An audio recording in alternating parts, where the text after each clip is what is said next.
Press meet ఎందుకు పెట్టామంటే ఈ నెల 18వ తారీఖు నుంచి డిసెంబర్ 22 వరకు, అంటే ఈ గురువారం నుంచి ఆదివారం వరకు ప్రతిరోజు సాయంత్రం 6:30 నుంచి 7:45 వరకు వేదాంత ఇన్స్టిట్యూట్ విశాఖపట్నం ఆధ్వర్యంలో భగవద్గీత 10వ చాప్టర్ అయిన విభూతి యోగం మీద ప్రవచనాలు ఇంగ్లీష్లో ఇవ్వబడుతూ ఉంటాయి.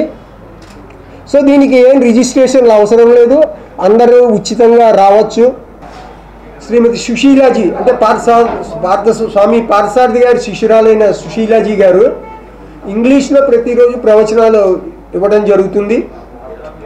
సో ఈ ప్రవచనాలు విభూతి యోగ ముఖ్యంగా ఏంటంటే శ్రీకృష్ణుడు ఈ సృష్టికంతకి తానే మూలం, ఈ ఆత్మ రూపంలో ఉన్న తానే ఈ సృష్టికి మూలం అని, సముద్రానికి అలలు ఎలా అయితే మూలమో సముద్రం, అలాగే ఈ సృష్టికి కూడా తానే ఈ ఆత్మ రూపంలో తానే మూలం అని చెప్తూ ఉంటారు ఈ విభూతి యోగాలు. గత 10 సంవత్సరాలుగా జరుగుతోంది.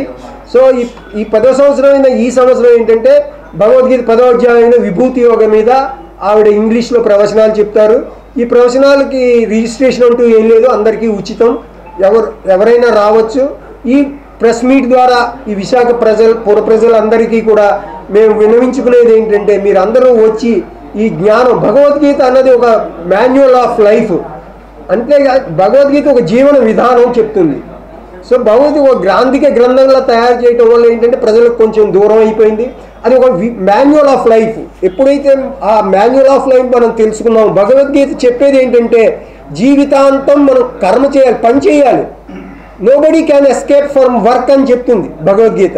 How to be successful, prosperous and simultaneously how to maintain peace and happiness with perfect mental equanimity.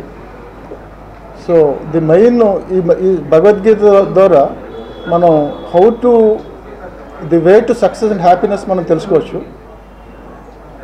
And then స్వామీజీ గత 60 సంవత్సరాలు స్టడీ అండ్ రీసెర్చ్ చేశారు ఈ సబ్జెక్ట్ మీద.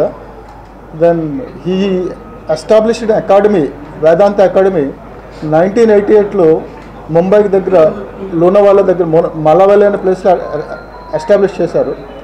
భగవద్గీత ఆర్ వేదాస్ ఆర్ ఉపనిషత్స్ వీటికి మన భారతదేశం పుట్టినిల్లు.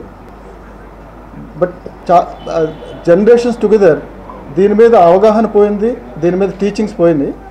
సో దీని ప్రభావం మానవుల మీద ఎలా చూపిస్తుందంటే, ప్రపంచం ఈ రోజుని ఏ స్థితిలో ఉందంటే ప్రతి మనిషి ఇండివిజువల్లో స్ట్రెస్, డిప్రెషన్, డిసీజ్లో ఉన్నారు.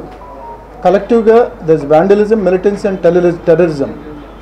So humanity has lost their peace and happiness, and of course they lost the successful endeavor also.